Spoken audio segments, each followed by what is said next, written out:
Right. Here we're going to jump to section 4.4. I have an example already written up there. There's not really too much explaining to do or nothing new here. We saw how to graph a system of linear equations and how their solutions are where they cross, where they intersect. Now we'll look at graphing a system of linear inequalities. And graphing is pretty much the only way to do it. There's no elimination or substitution method because since we have inequalities, our solution is going to be a whole range of an area, a whole swath of the graph instead of just a single point. So we need to be able to visualize this since we're going to have an infinite, maybe an infinite amount of solutions. We'll need to see that on the graph. So here I gave an example that's more complex than the usual, and now I have a system of 3 inequalities. If we can do a system of 3 inequalities, we can certainly do a system of 2 inequalities. So I picked 3 different types of inequalities, just so we can remember how to graph all these lines. Just a quick recap. Alright, so we'll see how to do this. Essentially, we do the same thing we did before. We're just going to put all 3 graphs of these inequalities on one x and y axis. So, the first inequality I have up here, let me,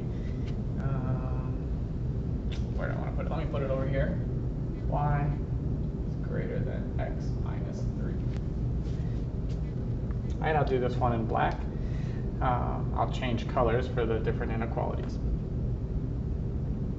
This inequality is already in slope-intercept form. Right? If we didn't have an inequality sign and it was an equals, right, that'd be y equals mx plus b. So it's already in slope-intercept form. Remember that our slope in here is 1 over 1. We have that coefficient of 1 in there. So we have also a y-intercept of 0, negative 3. So if I wanted to graph this line, we can jump right in and say I'm going to start at negative 3 on the y-axis. All right, take one step up, rise 1, run 1. That's our next point. All right, remember, with an inequality, you have to ask yourself, well, how am I going to connect these dots? Is it going to be a dotted line or a solid line?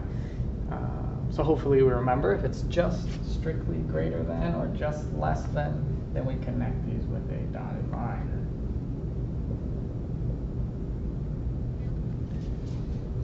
And the next question you have to answer is which way are you going to shade on this graph? And if you remember, there's going to be an upper half and a lower half since we're talking about y.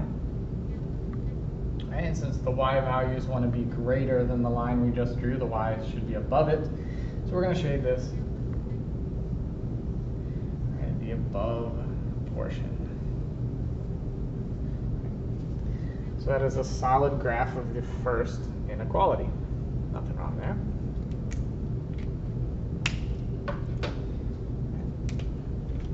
For part 2, right, now I'm going to put this inequality on the same graph. It's going to get a little hectic in here, but I think we can do it. So I'm going to write it in blue now. 2x plus 3y is less than or equal to 3. All right, remember, right, I would like this to be in slope-intercept form, so we can do that. Just black here now, but we want to solve for y, so all right, let's get rid of the x term here and add a negative 2x to both sides of the inequality. Get in the way here. Now cancel these out. We have 3y is less than or equal to, these two don't group together, negative 2x plus 3. And then we can divide every term by 3.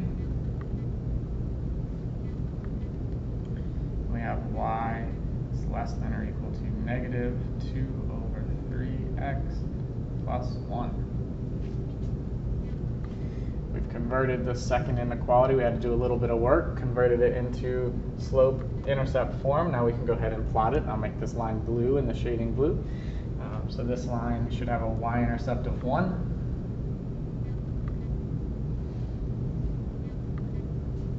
rise of -2 and a run of 3. So from this point, I should go down 2, 1, 2, and to the right 3. So there's my 2 blue points on my graph, and we should connect them in this case, since it is less than or equal to, important part, equal to, solid line underneath, solid line on my graph.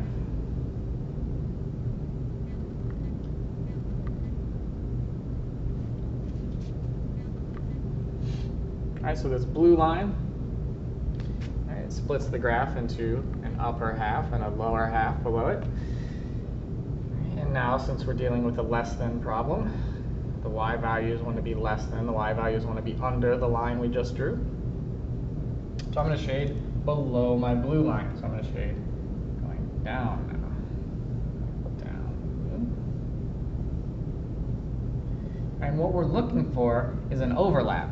Right? Obviously, blue covers all this space down below. The black covers all the space up above. Oops. Okay. But these two regions, you can see they overlap. Maybe we should keep this dotted line going a little bit further.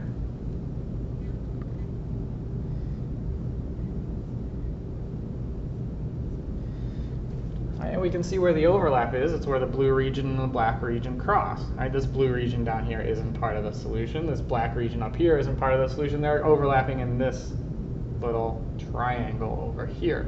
So if I just had these two equations, right, we would want to shade this region. Right? There would be 4 little triangles, and then this triangle would be the region that has intersected solutions. Right? But I put one more linear equation in here to make it extra fun. And remember, this would be the third type of situation where this hopefully triggers something in your head. This is a special line.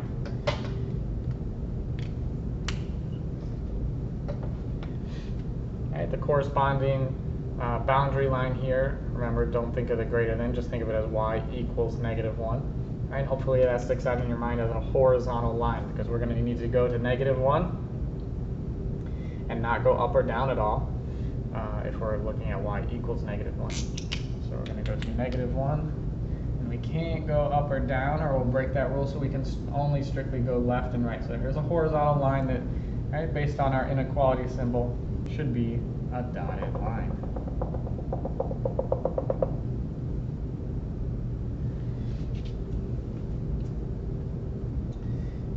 And the last thing we need to do is shade this appropriately, since it is going to be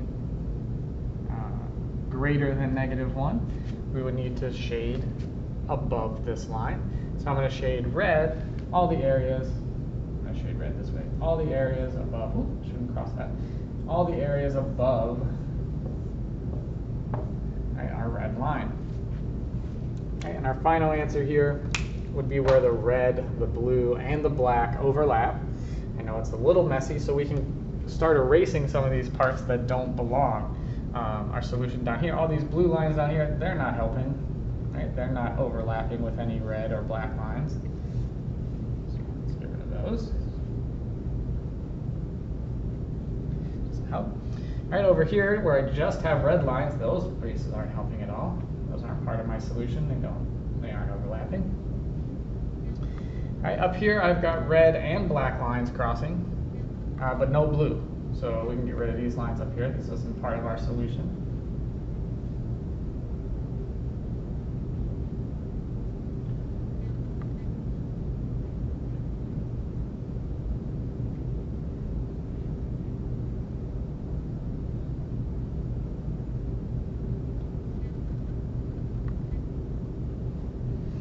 So let's refill this axis back in there. Okay. So we're getting closer to the right answer. And then the last other region that doesn't really matter for our final solution is down here. All right, we have black and blue crossing, but no red in that region. So we can kind of get rid of those lines as well to pin down, all right, our final solution.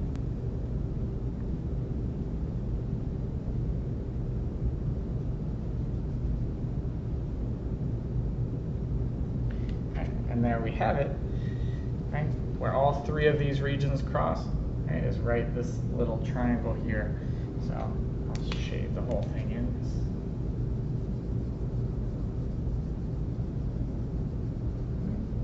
And that would be your answer. So in Math Lab, you can only shade one region at a time. So you don't want to shade all three. You just want to come up with on your separate scratch piece of paper, you want to find out what region, right, would be the final answer. And then once you draw all three lines in correctly, you can click and shade in the appropriate region. It'll be this triangle over here.